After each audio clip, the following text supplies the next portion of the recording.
We are quite honored to be here today to participate and interact with you, great audience, and we give your indulgence to listen as we share just a little bit about what we're doing at Switch Recycling.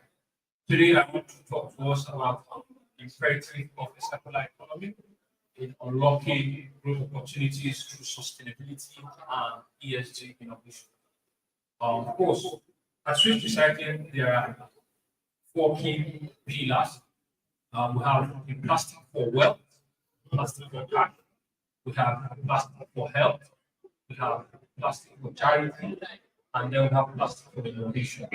So I'll just explain briefly what this is about. Plastic for cash is just exactly what it is, exchanging your recyclables for cash. And we are driving this through our innovative mobile application, the Switch Recycling app. By the time we go through the remaining slides, you'll see what this application looks like and the things that it can do for you. Instantly, we exchange your recyclables, plastic, nylon, cans, instantly for cash through the wallet system. Because again, what we're driving through this is financial inclusion. That is where the growth aspect comes in. Plastic for education, we are saying that for your words, you no longer need to struggle to have physical cash to be able to pay for their tuition. You can pay for that tuition leveraging our partner schools, but all you need to do is to just give us plastics that is equivalent to that tuition. And plastic for charity, we are partnering with a lot of charitable organizations in that. Just imagine today that we need to build an infrastructure for maybe a preschool to just, we're saying we want to raise 200 million. To raise 200 million, all what we need to do with a population of over 200 million individuals, all what we need to do, let's say 10% of 200 million, just donate at least 2 plastic bottles per year. 10% of 200 million donating 2 plastic per year, that will raise us over 200 million, and we can use that to do a lot of these things.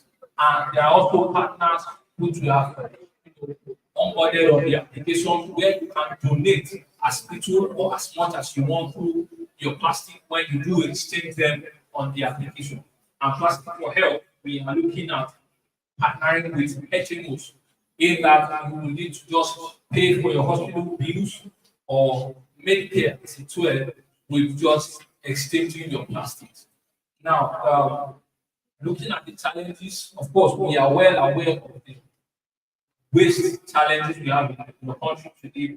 Pollution is there. It rains today, and I'm sure in some parts of Lagos, when you go out there, you see a lot of these recyclables, which ordinarily should be banned. You would see them floating on the streets. People do not realize the value that you can derive from this plastic.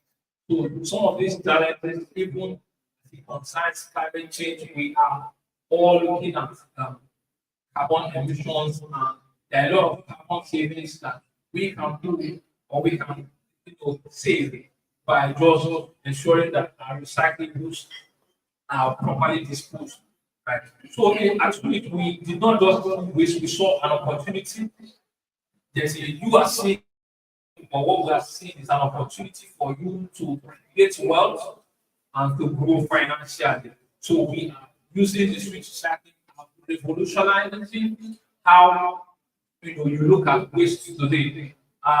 So the solution that we are bringing is the street recycling app, which is a waste management financial inclusion application that is user friendly, where you can exchange your plastic for cash. And it say, all right, I see that your time is almost there. So you can exchange your plastic for cash. As of today, let me just take you through the highlights of what we have been able to do. As of today, we've been able to create over 2,870 wallets, process transactions valued up to 1.something billion naira in about 86 transactions in fact. With this, we are also driving this is even without formal engagement, formal advertisement. So we are calling on you today, sustainability lovers, to download this Rich Recycling app to engage and help us to rid our community of waste while we are driving financial inclusion and sustainable growth. Thank you very much. Enjoy the rest of the day. All right, thank you so very much, ladies and gentlemen. This is from Switch Recycling. This is quite interesting. I want to say thank you very much, Mr. Michael Oyo, the group head, product management, and the brand communication. This is quite an impressive package you guys have. Hope that we have another opportunity to have this actually the father showcase. At this point, ladies and gentlemen, we are coming to the final aspect of the program, which is the technical on the topic, building a sustainable future, governance, innovation, and inclusive development of Africa next generation.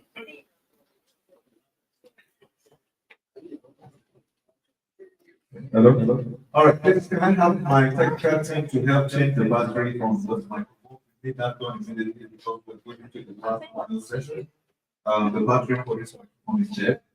All right, and this is going to be moderated by the Chief Operating Officer of Multiple Development Services Limited, the person of Mr. Kunsha Akande. Please, maybe you can ask for Mr. Kunsha Akande. I'm not going to help him. So that he will moderate this session. And the lead speaker, ladies and gentlemen, like I said earlier on, you will be able to download the program with details of your profile. Obviously, in that so that we save the time. I must apologize for this panel because apparently we started 1 hour behind the schedule. This is not the nature of way of FITC. And then we take all of those feedback in full recognition. And the founder of PWR Advisory, Madam Ivana Osaki. Please can you be announced for our consultation. That is the main speaker for this plenary three that is going to be focused on building a sustainable future, governance, innovation, and inclusive development for Africa's next generation. The person also attending is the co-founder and director of Climate Transition Limited, in the person of Mr. Lulu Lala. Please put your hands together. Unfortunately, Madam Ayotola Jabri had to take a flight. We don't have flight work. We can't help that, and we apologize on that behalf. Perhaps we can have her connected online if there's a way she can join us in that sense. And then finally, we have Mr. Edward Fago, who is the Senior Manager Program Implementation at MTN Foundation in the House of this session. And then, jumping on virtually, we have Marilyn Oba Ita Osula, Partner Head ESG Sustainability and Climate Change Services at PwC Nigeria. While we have my technical team get my microphone ready so that my panel can have a good time, I would like to hand over the microphone now to the moderator, who is going to obviously invite the lead speaker, Madam Ivana Osage, to speak as a way of testing the tempo for this particular session. Thank you. Very much. You see, I want to say very welcome to the city church. I welcome you to this short plenary session titled Building a Sustainable Future, Governance, Innovation, and Inclusive Development for African. So I believe with me that it's a very topical discussion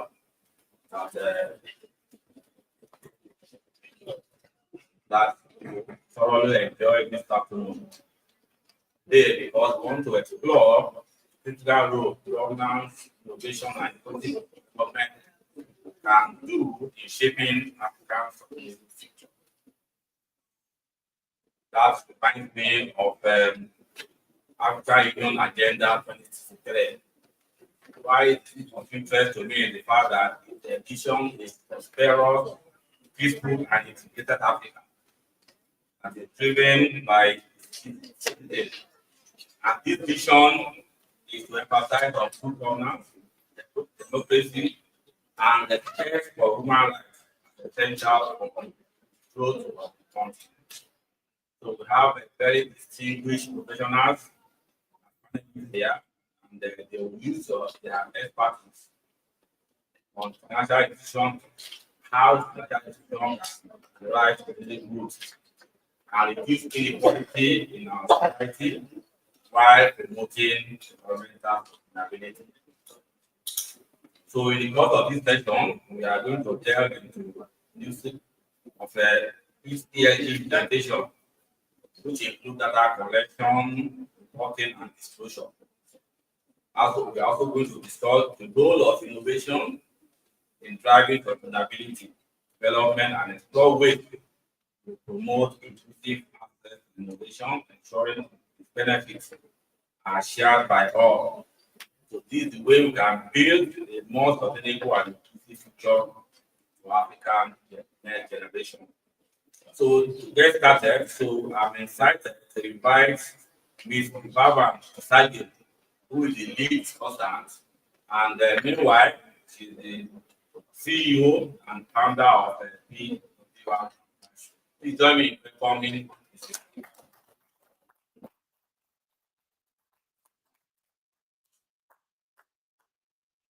Good afternoon. Thank you to Chief Amadize and the FIT team for inviting me here today. And thank you to the police for being there.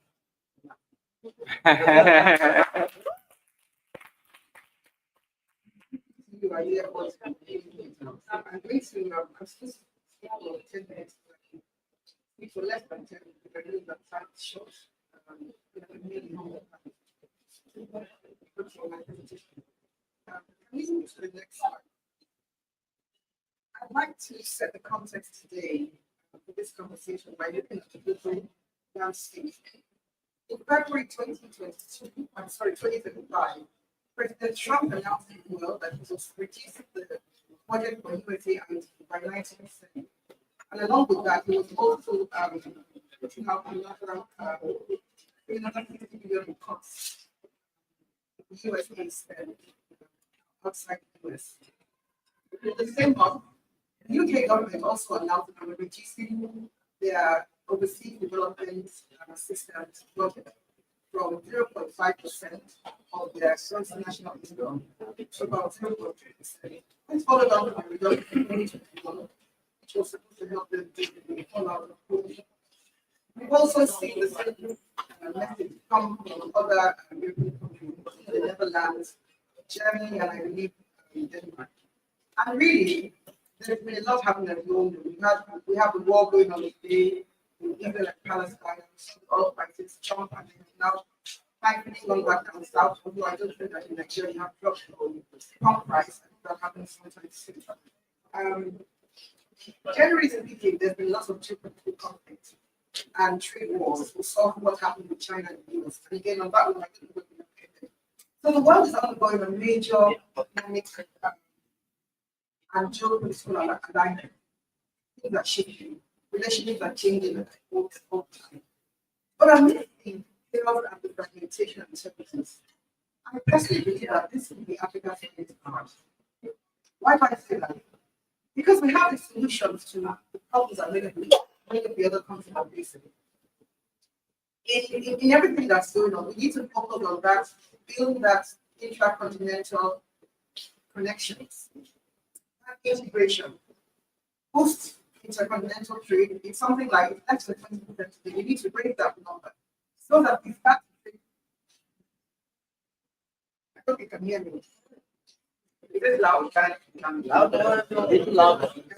You're not talking loud enough. It's loud.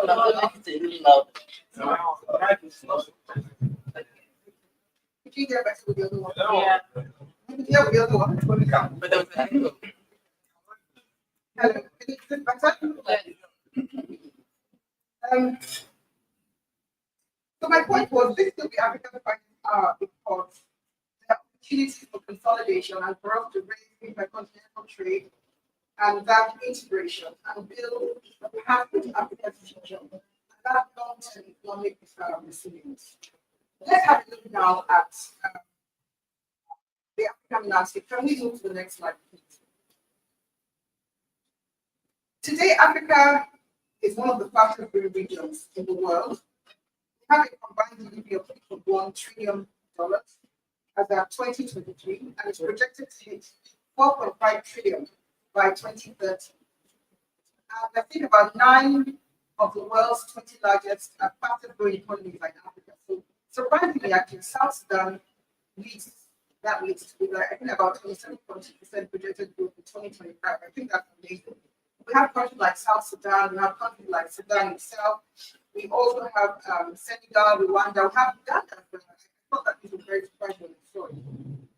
We also have the African Continental Free Trade Agreement, which brings together the largest trading bloc by the number of countries globally. And that can be a game changer on the African continent. It's a blueprint of scale for industrialization and for these intra-African value chains. In terms of human capital, okay. In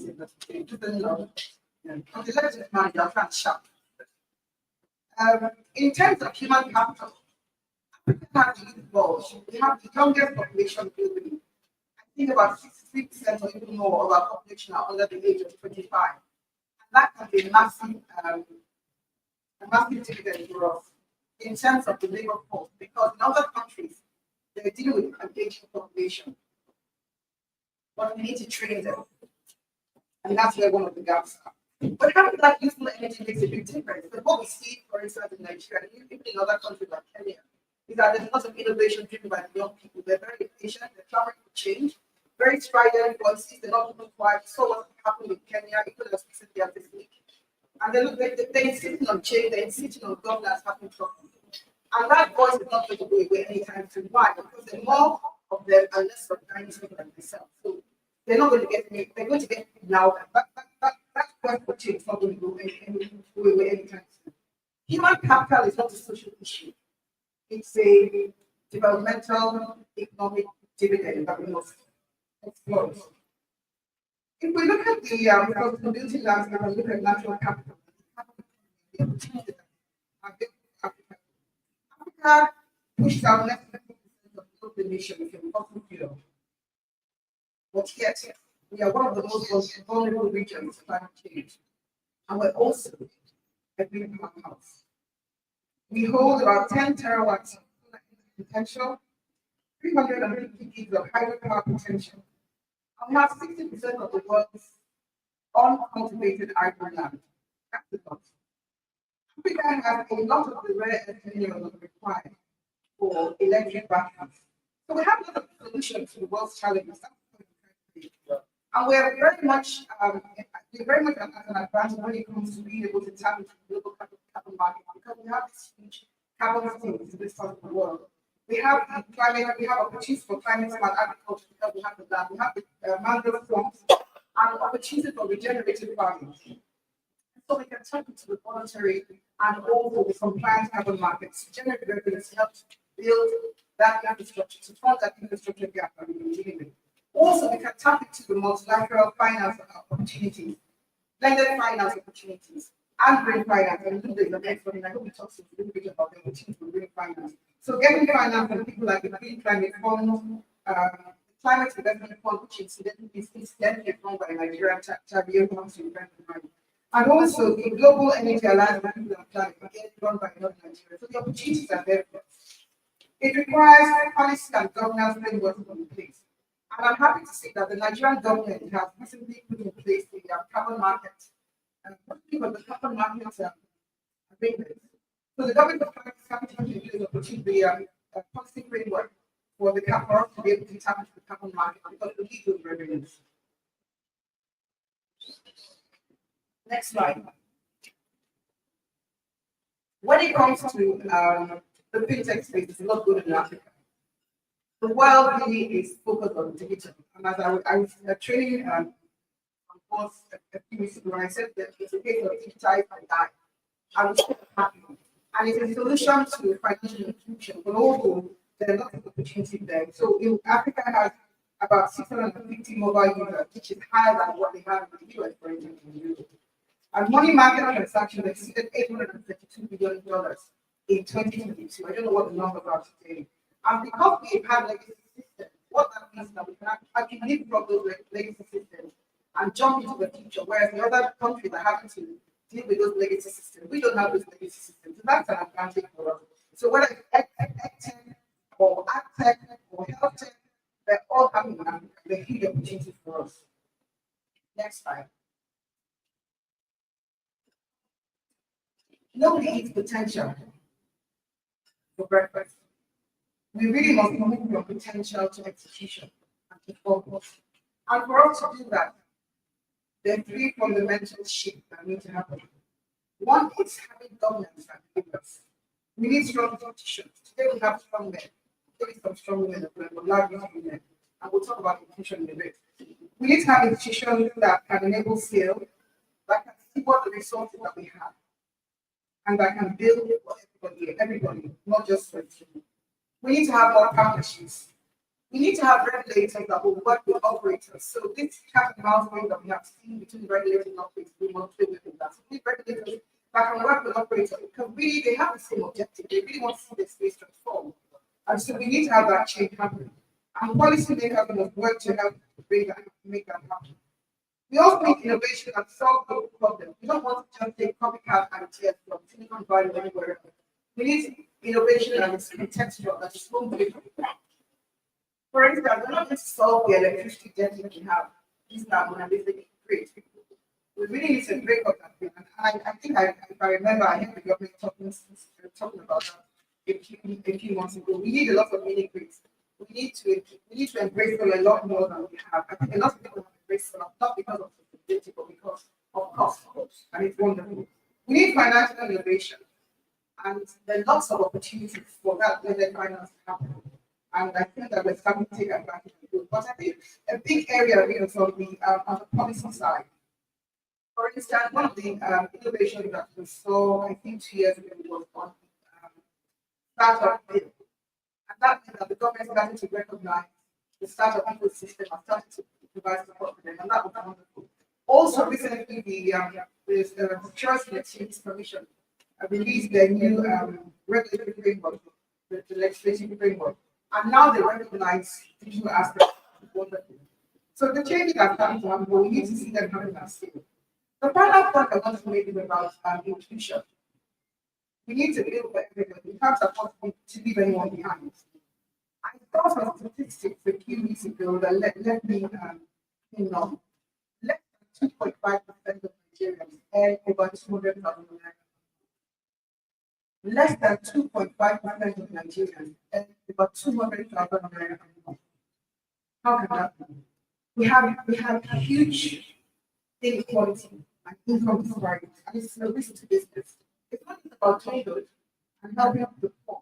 It's a risk to business. And so businesses really have a responsibility to try and change this, because what does it do? It fuels on breast, crime, and it perpetuates corruption.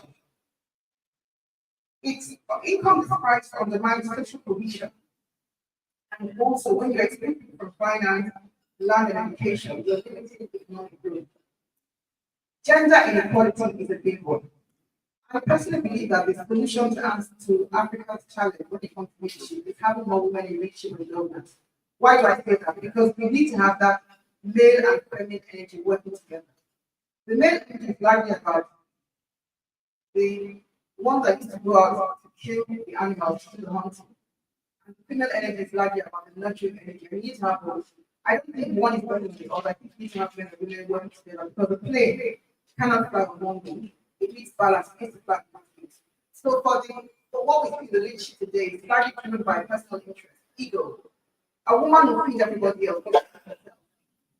That purpose of the collective was missing. And so it's important for us to ensure that we have men and women working together. I'm now rounding up. Next slide, please. In closing, I want to say that almost everything that I've touched on today is really about sustainability. We talk about partnership, stewardship, about that long-term focus, and really, as leaders, we have the responsibility of building the future while managing the present. Stewarding the present to ensure the future for everyone. Leaders who embed sustainability and inclusion into their whole strategy won't just compete. They will define the next growth frontier in Africa. Africa's finest hour is now. Thank you.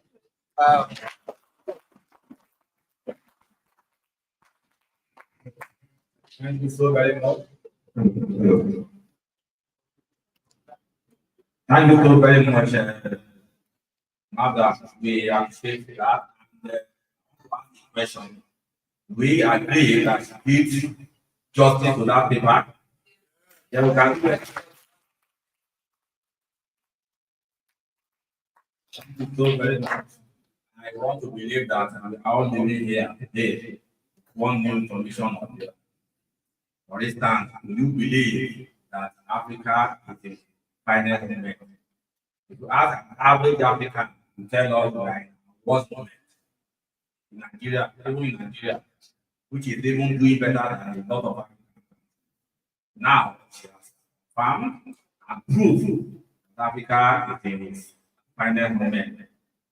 Imagine the GDP of 3.1 trillion and projection is that by 2020 it will be up to 4.5 trillion. Combined GDP as a huge figure, and also the fact that Africa contributes 9 out of 20 fast growing companies. A huge figure, we should be proud of ourselves. The fact that also we have manpower as even on our weapon over even America, Europe. In the sense that 63% of our human population is under 25 globally. Whereas Europe and America are partnering to old age. You recall in the past, don't know of now, one of the reasons why Canada opened their doors to people because people are aging. They need human capital to drive the industry. So we want to thank you so very much again for this insightful discussion. One of another better for this.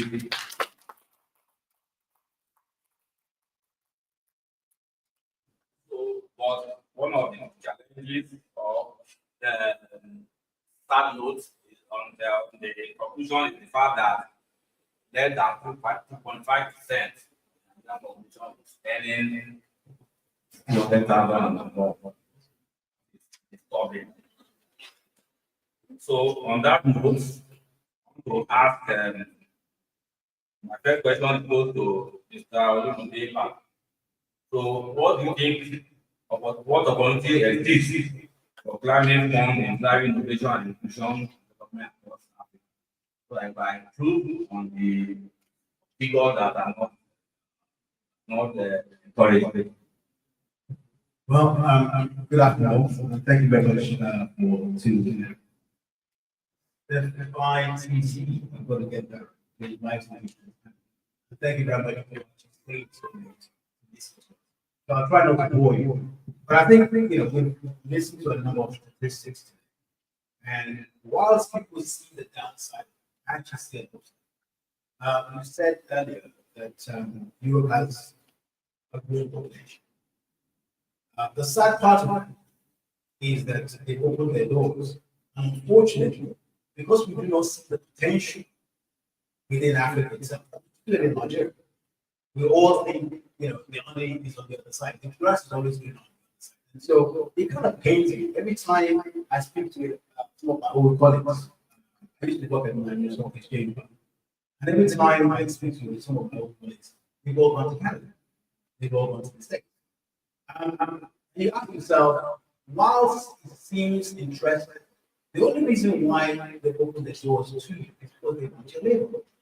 It's not because they love you. Let's just understand that. They want your labor. So you're going to go out, spend the next 20, 30 years of your life serving and literally missing out on the opportunity. Now, my good lady here, Ivana, said something. Statistics says 2.5% of Nigerians and above 400,000. I think that's statistic. But if you look to what we call the formal economy, you might, if 80% of your population fits into what the global structure was in the formal economy, then you need to formalize it. So the question is, how do you do that? I was listening to somebody, I think, I'm not sure it was a Ghanaian Ghana. Actually, who said that 1 in every 4 persons in the world, and 1 in every 4 black persons in Nigeria. Well, that's just statistics if you don't.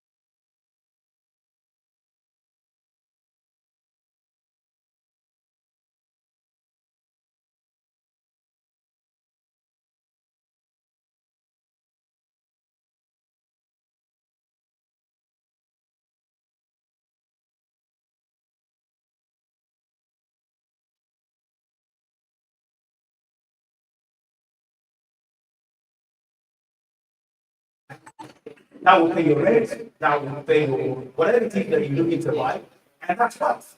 So the question is what do you do and find the sustainable assets that you can invest in? Now, so how do you break this down? Yeah, what does all this mean to you?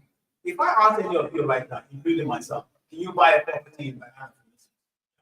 You probably say it's out of reach, right? But you could not actually own a piece of a property in Manhattan.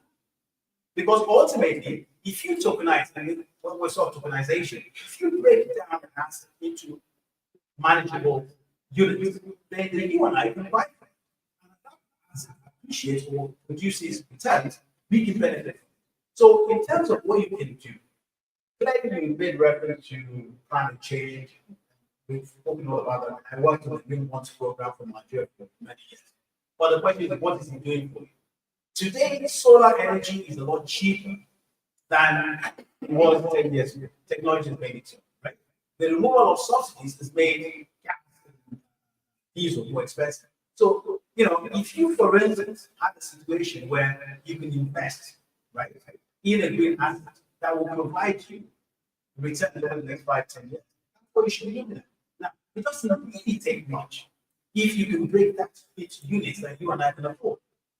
So, to all of you sitting down here who've got your little change in your bank, yeah, earning next to nothing below inflation and giving you absolutely nothing in return, right? If you can find a tech to aggregate all of that together and invest in something, then together we will build enough capital, right? You don't need the capital. We will build that capital to invest in Nigeria, right? Now, for too long, Africa has been the solution to everybody else's problem. Whether it's our raw materials, whether it's our human capital, well, guess what? It is time for Africa to start investing in itself. They can only do that with the power of the youth. This is the only continent that is actually producing people. Everybody else is decreasing. There's a statistic now in the UK, right? You're more likely to find a couple have a pet, a dog or cat, than a child. Just think about that for a second. Which means in 20 years' time, they will need more of us. You think they're aging right now, they will need more of us. The choice you need to make is, do you invest in your own country and stay here? Or do you want to go and chill in 30 degrees, minus 30 degrees in winter in Canada? The choice is yours. Over here, you go, one weather, good food, good music.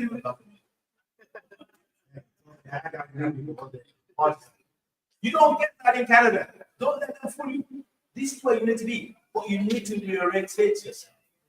And before I just quick, it was Bob Marley saying, yeah, don't let them fool you. You need to liberate your mind. You need to build things and seek opportunities here. Renewable energy, transportation, housing. Just immense. But you need to see beyond the little change in your pocket and see every drop, they say, makes a big pocket, right? Collectively, we can create that capital by investing in sustainability to create the cash flow that you need. Think cash flow, not necessarily the money you have, but the money that is in your pocket. Okay? We can talk more about tools and frameworks. There's a company called Trovatech. Now, I just give a football by it. You talk about digitization, framework, but now like that, right? The SEC is doing a lot right now to protect your investment, right? Pay attention. One final thing, educate yourself. Yeah. I know you guys all have access to this, but it seems to me you spend more time on TikTok than actually engaging. Educate yourself. Know what's available to you. Be informed and make that informed decision for your future. I won't be here in 50 years. You will. Whatever you create today is what's going to make that life that you're looking for. It's not in Canada. It's not in Europe. Sure, they're not in the States, right? Donald Trump is destroying the country. So, to my good people who are below 40, make life better for yourself. We will work together.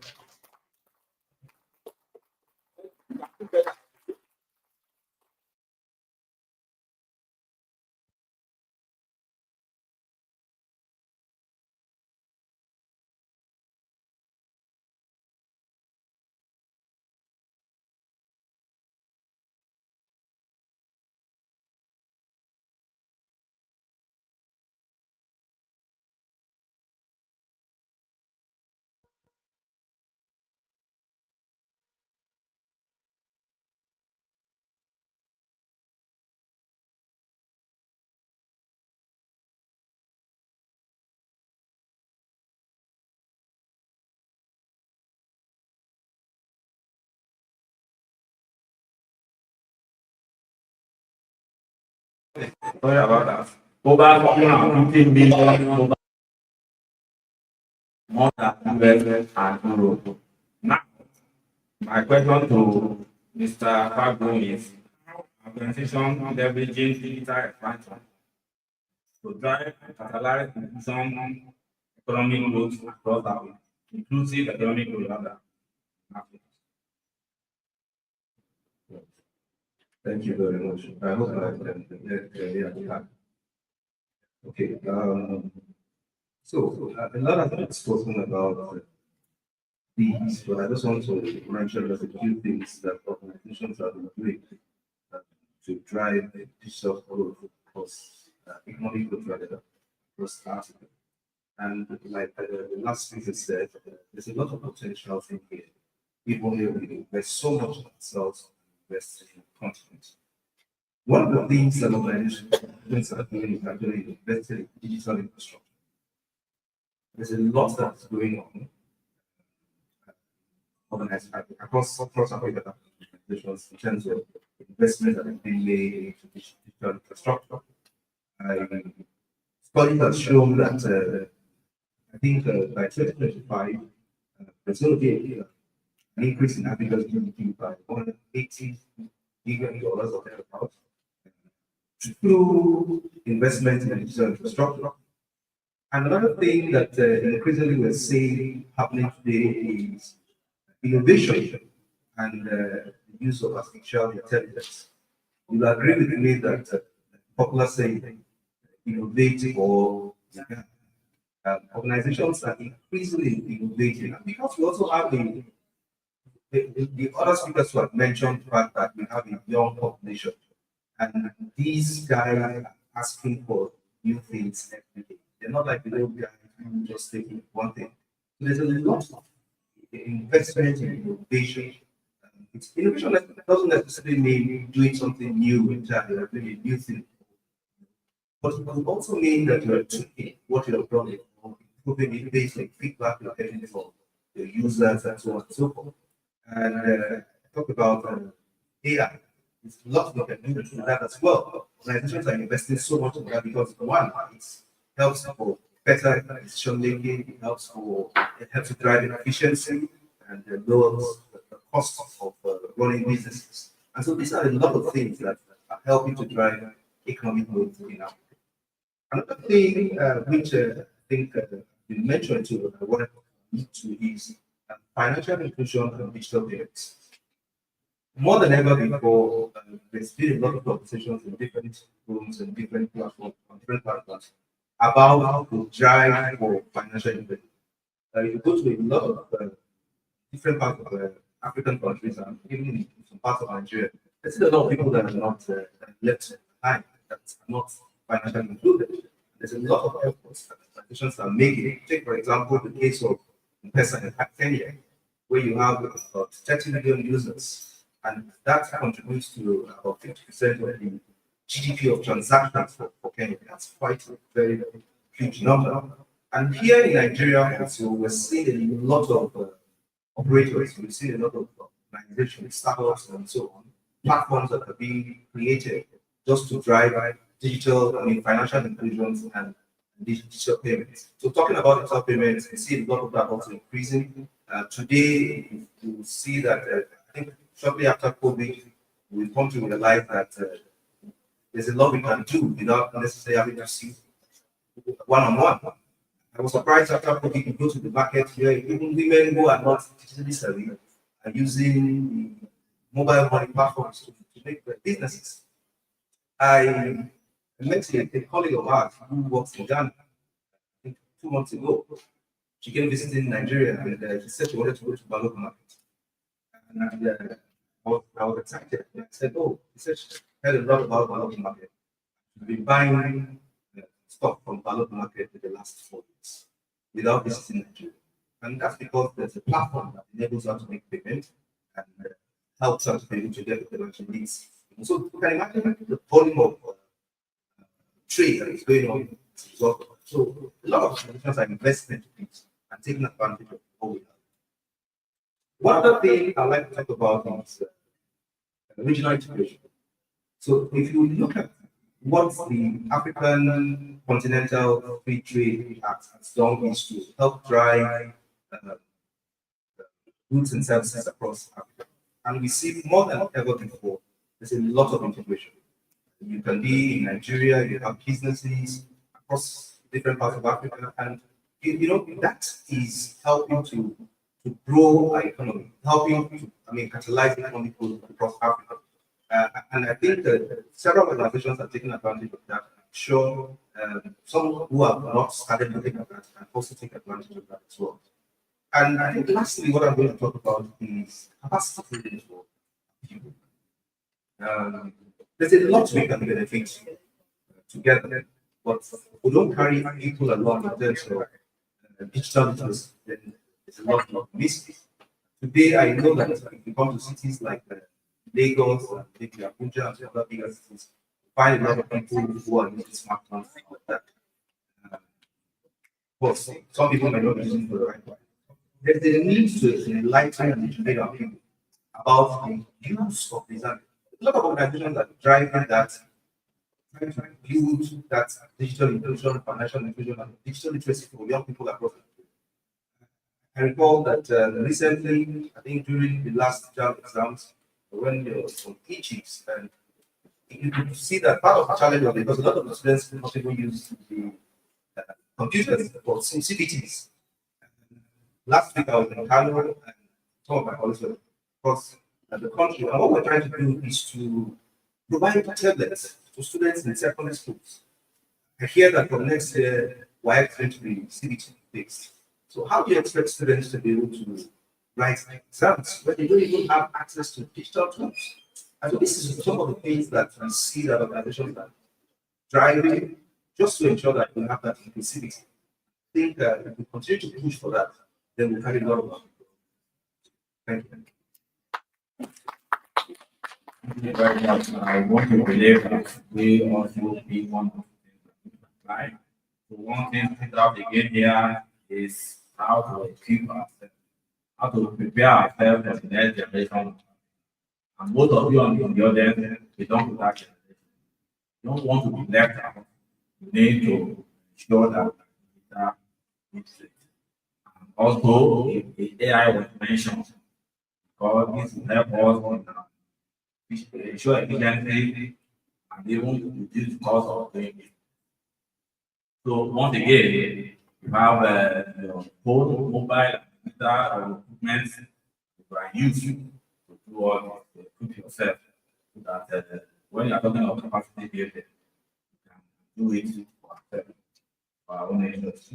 So before I come to the lead speaker, I want to let's try Berlin in my south light call. Miss Berlin, are you there?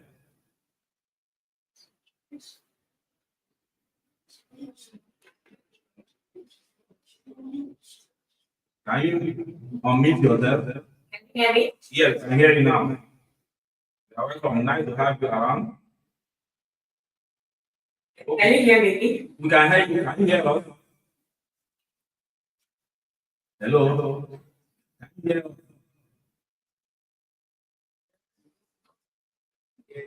Can you hear me? We can hear you now. Can you hear us? Yes, I can hear you. You're going in. Okay, now. So, in all this, governance is very important because people, investors, customers, and all that, they need to develop confidence in organization they want to invest in. My question to Marilyn is how are leading Nigerian firms implementing their governance and which framework to stay ahead of new ESG disclosure requirements? We have displayed some examples. Okay, thank you so much, sir.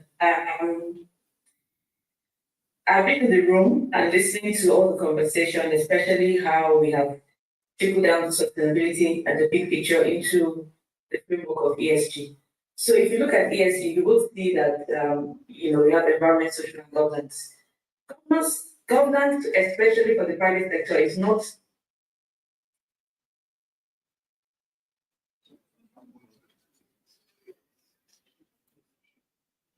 organizations are already used to, and it's already compulsory that there's a governance report. Can you hear me? There's a governance report, required in their annual.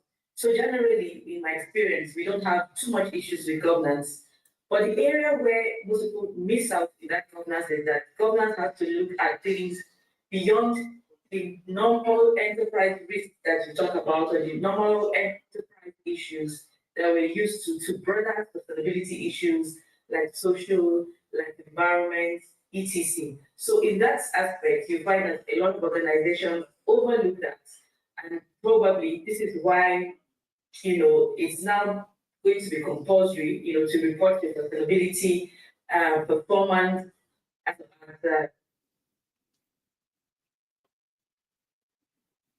for Algeria. That way, there will be a more expanded view and oversight in terms of governance, in organization, in terms of risk. So that a lot of things that we mentioned here, a lot, even from the lead discussant presentation, you will see how some of these risks that she has notified, some are there in our faces that we have to deal with. So we need to look at things more elaborately than we used to as the world and the globalization of the world becomes more sophisticated, even as technology makes us all, live, it's like we're living beside each other. So it's important that organizations begin to look at their sustainability activities and trickle that into both their financial, their governance issues, their risk issues, human resource issues to cover, the E, the S, the G, which is the environment, the social, and the governance. Thank you. Thank you so very much. Even though he's vice versa, we can also appreciate that. Thank you. Thank you so very much. Thank you. Thank you for your time. I didn't want to take too much time because I know it's virtual and it can be challenging to get. Thank you. Thank you. So still on governance, I'm now shifting to our lead speaker, Ms. Ivana Otagie. Still on governance, why should the board treat sustainability and diversity as growth opportunity rather than just risk management? And what governance culture should be put in place? Interesting question. I think we touched on that way. So people sometimes think about but actually they are great growth opportunities and value creation opportunities. I can give you an example. We talk about whether it's about revenue generation, whether it's about achieving cost efficiency, there's a lot of money of business systems. So for instance, we start to talk about I have a client, let me tell you, I have a client who's doing a stock session with them, and they have done Twitter. And I said to them, you've done this, but have you tried to quantify how much money you have saved by because you're amazed about how much money you can save by not printing paper, whether it's the paper, whether it's the ink. Never mind the fact that it's good sustainable practice because it reduces deforestation. So that's one example. Another example is MTN. When MTN decided that they wanted to do the plastic recharge cards because of environmental concerns, they saw an opportunity to also drive financial inclusion and set up a fintech called Momo. And today Momo does over 300 over $300 million worth of transactions every month. Just because they decided to go green and do recharge cards. On the other side, if you think about the government side, businesses that have good credentials, they find it easier to attract capital. Capital is cheaper, they have better access to capital, cheaper rates. So there are lots of good reasons why we should keep focused on sustainability. And for diversity, diversity means that you have more perspective on the table. What it does is that you put your decision. So for instance, whether it's gender diversity, men and women perceive different perspectives because we have different experiences. Whether it's the older generation, the younger generation, whether it's even in terms of in Nigeria, we don't have racial issues, we have people from different parts of the country have different viewpoints. Having that diverse perspective around the table enriches your decision making, but also it helps you to reduce your blind spots and cause you to become in contact with your biases. So those are governance issues, and there's a lot of value that businesses can achieve. In terms of the governance structure, the board has a fiduciary responsibility to for the businesses that they serve. And if you don't have that enough knowledge or understanding of the responsibility, then I think that you're in danger of pushing that fiduciary responsibility. So it's important for board directors to gain the skills and knowledge that they need to be able to exercise governance. In terms of the strategy, in terms of also risk appetite, in terms of understanding what your material factors are, the board must ensure that they have adequate knowledge and also that information filters from the shop floor. Board directors are not operators. So we operate in the case of knows the business, but we just which they ask them questions and challenging management to again get them to think about what they haven't seen, what they're not thinking about, what are their blind spots. One important thing also about collecting data. The data also. So if you have, let me give you another example of another client. They said to us that 80% of their aid performance in terms of their performance of people were women. But only 30% of people who are being recruited were women. So they disconnect. And they have to go and look at the data. And at some point, one of the things they discovered actually is that the women in the commercial team, they didn't have toilets, they didn't have enough toilets.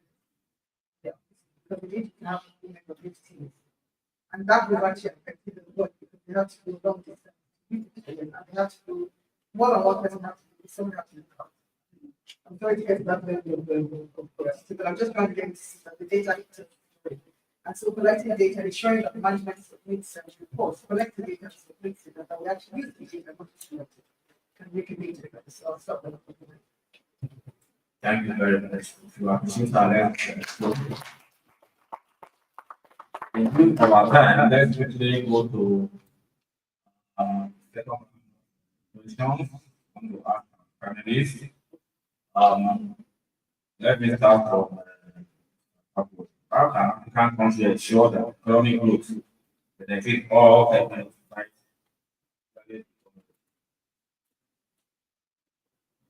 Thank you, sir. I think we need to understand that the different segments of society, the needs vary, you know. The needs of people in cities are not the same as people who have the rural areas. I think one of the first things to do is to have or conduct something called the needs assessment to understand what are the needs of people. And you can actually achieve that through creating social protection programs that identifies what are the needs of people of different demographics or different areas of our continent. I'll give you an example. Some time ago, we carried out an organization of science laboratories in secondary schools across Nigeria. And one of the things we also did to complement that was provide water, solar power, and the boreholes to the schools. But in a particular community in a particular state in the east, which I don't want to mention, they said that we don't want solar power because it will not work here. The demography is different. I mean, the dynamics of that environment is different. And they said what would work for them is rather a well where they can pump water and use. So that tells you that it's not a case of one cap fits all. So if we keep designing programs just because we think it works for all, I don't think that will cut it. So there's a need for us to continue to identify the needs of different people and address these things, particularly the underserved communities. What we're asking for is not much. And I'm sure if we're able to tend to their needs, there will be less tension and friction amongst them. The other thing is financial inclusion. Whether like it or not, there are still a lot of people in this part of Africa, in some part of Africa, and even in Nigeria, who are still being left behind. And without that deliberate effort in trying to get them to belong to that group, will be missing out, particularly a lot of things that we've done.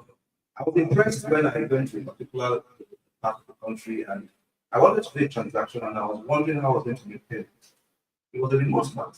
And somebody brought out the keywords. I was impressed.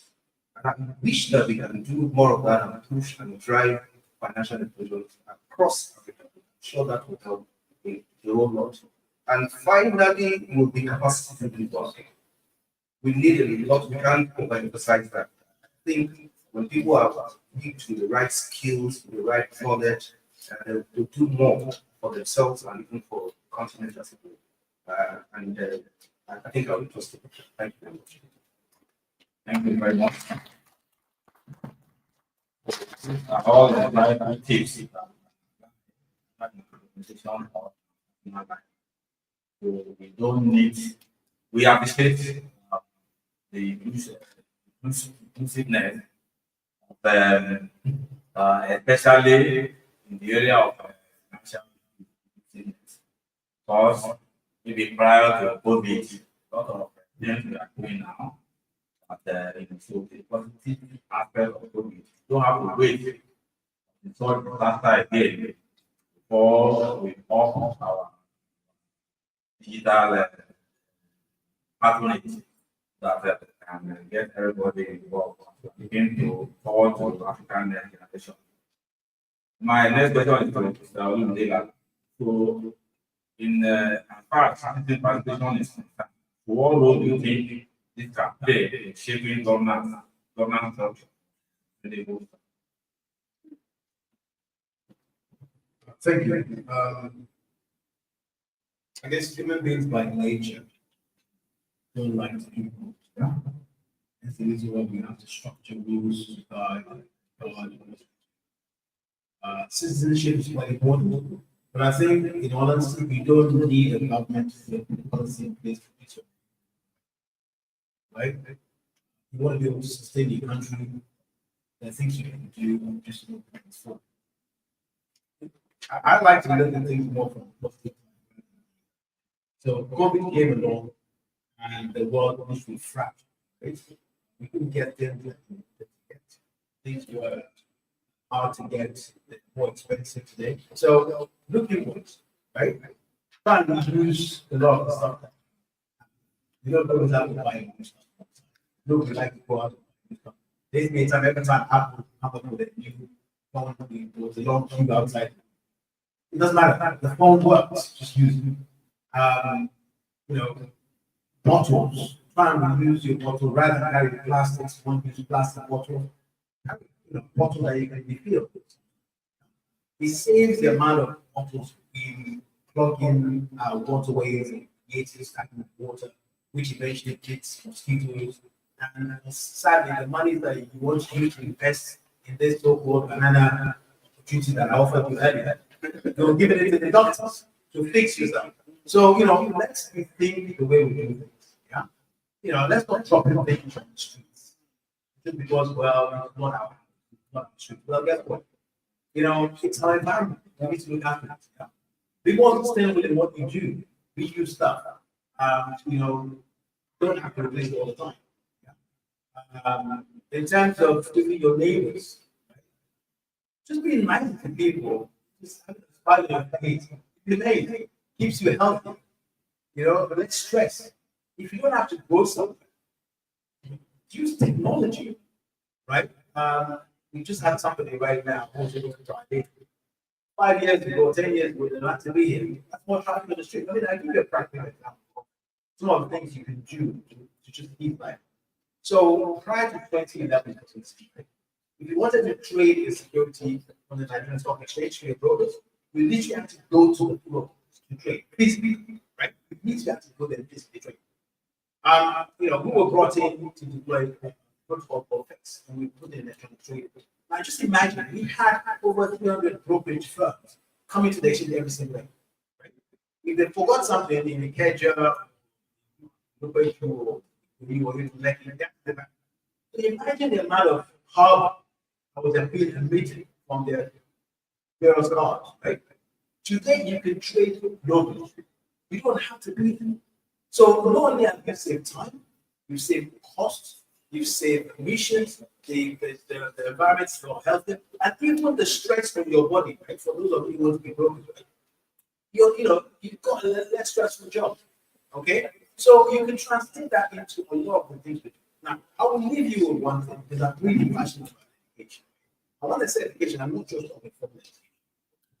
There's nothing you're looking for. Google is your friend. Forget this. Google is your friend. There's actually nothing you're looking for. I say this and it sounds like broken. You cannot measure, you cannot monitor or change what you do not measure. Okay?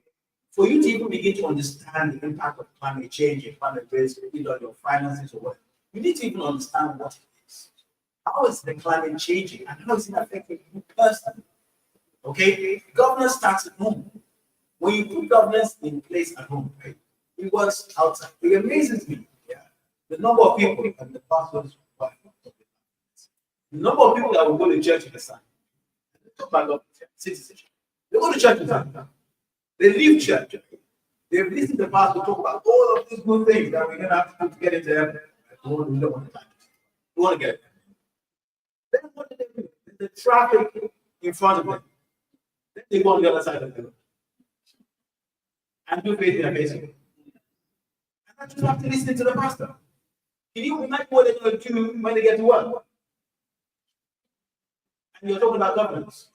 So the point is that there's so much we can do as citizens. Not everything is I know you say TV, right? We can read the pain. Not every pain that we face has to do with the president. Yeah? My father always said something, and I'll finish with this. He said there are three things that affect a man, and of course, a woman is one. Take that. Yeah. We all have what we call that, which means things that you have to do every single day into your life. You have to pay bills and all that. There is a lot of other. Somebody will go and bring their own problems and give you. You can manage that, manage yourself. But the worst of all is what we call a offer. You just have to go wake up or drop it. Not every single penny in your pocket you must spend on training. Right? Leave that money, leave that money, put it in an account, put it in an asset generating income for your future. All of us here, I pray, will have kids. You go to school then. Things are getting expensive. Right? So, in terms of citizenship, don't blame the government for everything. Start at home, put right standards in place, educate yourself, structure yourself, and life will be a better place to live. Thank you. Thank you very much. So, sustainability has got to stay. Every one of us, households, place of work, to our driving, to our tech, for consumption. We have to be or to embrace sustainability because the survival of our planet. So, Mr. Lala is very passionate about issue. Mentioned separately. Now, my last question to Mrs. Ivana Osage is, how can education and skill development tailor to meet the needs of African And what is one step of the question? I think one of the big things that we need to see is more collaboration. One of the big things we need to see is more collaboration between university and industry. Because in other parts of the world, that doesn't happen. So we want to see where universities and businesses are working, for instance, on patents. I always wonder why we don't hear about some of the implements or low-level technology that is used in the agricultural space being developed in Nigerian universities. So things like bright pressure development, that's very good to know. Even blending fields, these can be developed by the university. But if we have university working with industry, what businesses can start to do, they start to sponsor the students, they start to have competition, for instance, in place. I think that will make a big difference. I don't really want to go on too long, but I think a big thing that can happen is having university work close on the industry to ensure that we actually deliver solution, the purpose and make it easier to the marketplace and stuff like that. Thank you so very much. So having a more belief that time we spend here is a time well spent. Also by the time. Then let them consider that back.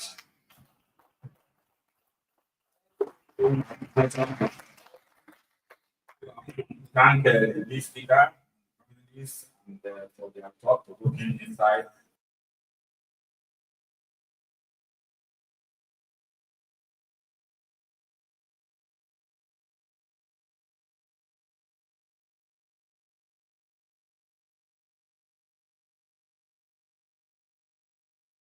once again, so sincerely the FITC for bringing this conference together. I'll end by quoting from after your agenda 2063. It says, I quote, the prosperous Africa is possible if we work together. So let us all work together. Build a sustainable future for Africans and their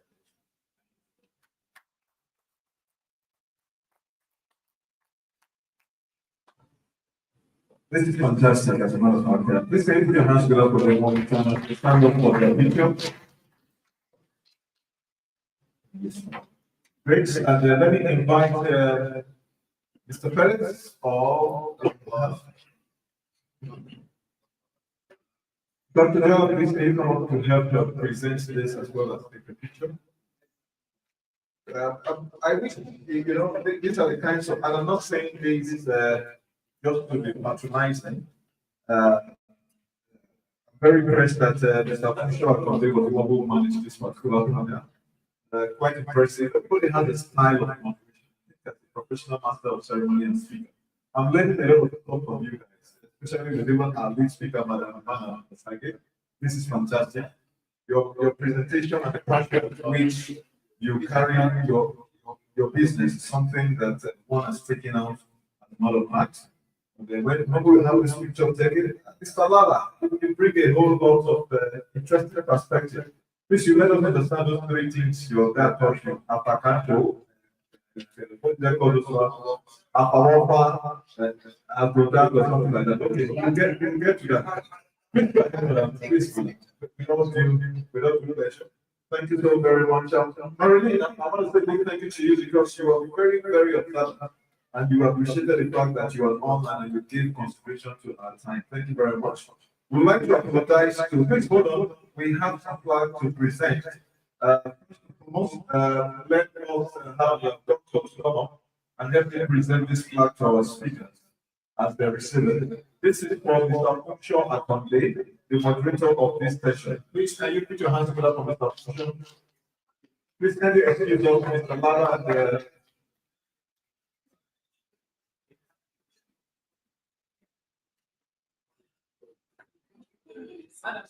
Thank you very much. Careful and yourself. Follow us up so that you excuse us want to capture the images. Yes, thank you very much. I know you are having very sustainable discussion. Thank you. And this is from Mr. Olumide Lala. Mr. Olumide Lala has come up to have his appreciation flag. This is quite interesting. This panel session is a very impressive one. Thank you very much, Mr. Funshaw. You did excellently as well. And then we have here Mr. Edward Pakwan. Yeah, Mr. Edward Pakwan is here as well. This is impressive. Mr. Lala, please don't go without your card. I need your card because I think I'd like to invite you for some other engagement. And then, of course, that also goes to Mr. Funshaw. Mrs. Ivana Osaka, our lead speaker, is an award of appreciation. As the case is, thank you so very much, ma'am.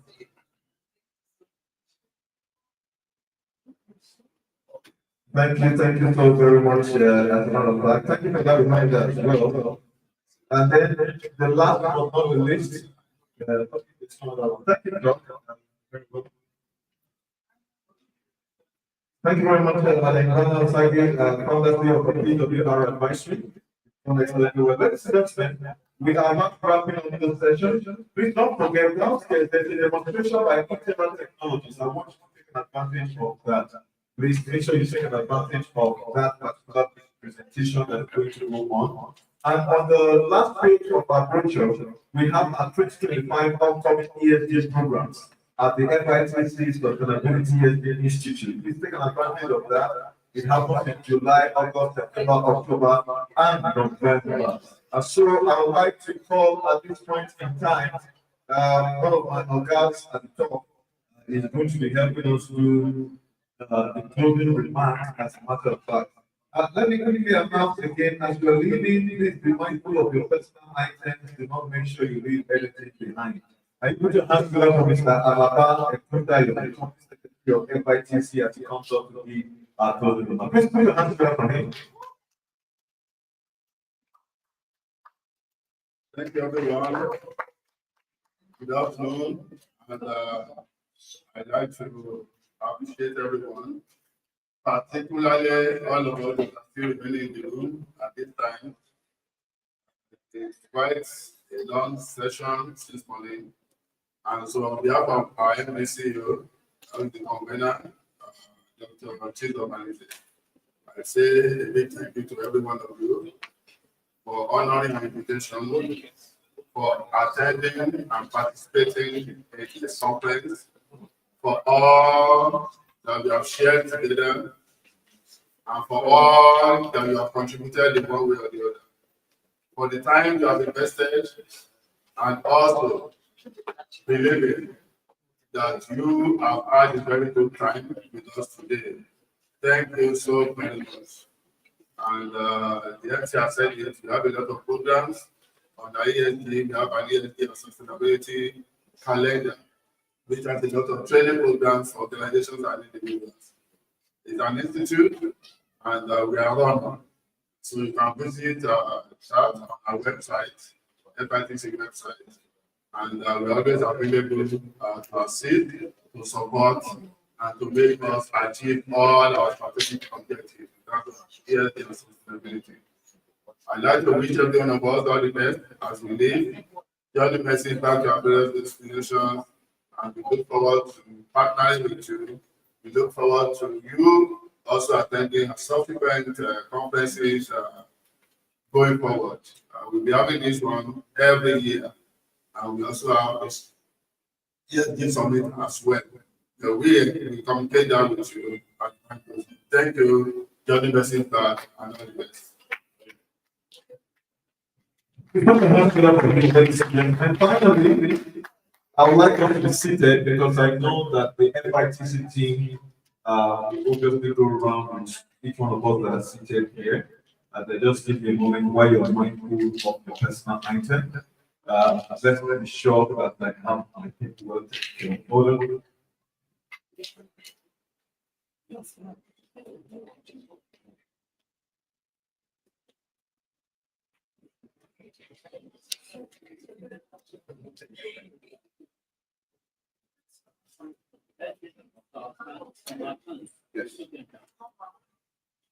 All right, ladies and gentlemen, just as a way of wrapping up, please, the internal technologies demonstration is ongoing. I would like to ask you to go into the stand and then pick it up from there while the FITC gives you the right direction. Thank you very much. It's been a great pleasure. My name is Steve Lofty. Until we see again, God be with you. Bye bye for now.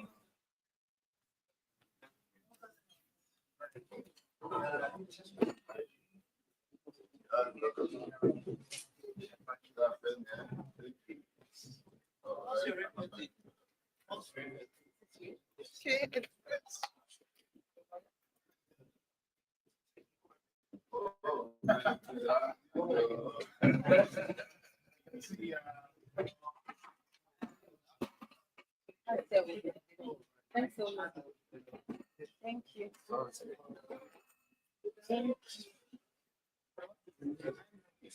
Madam, thank you.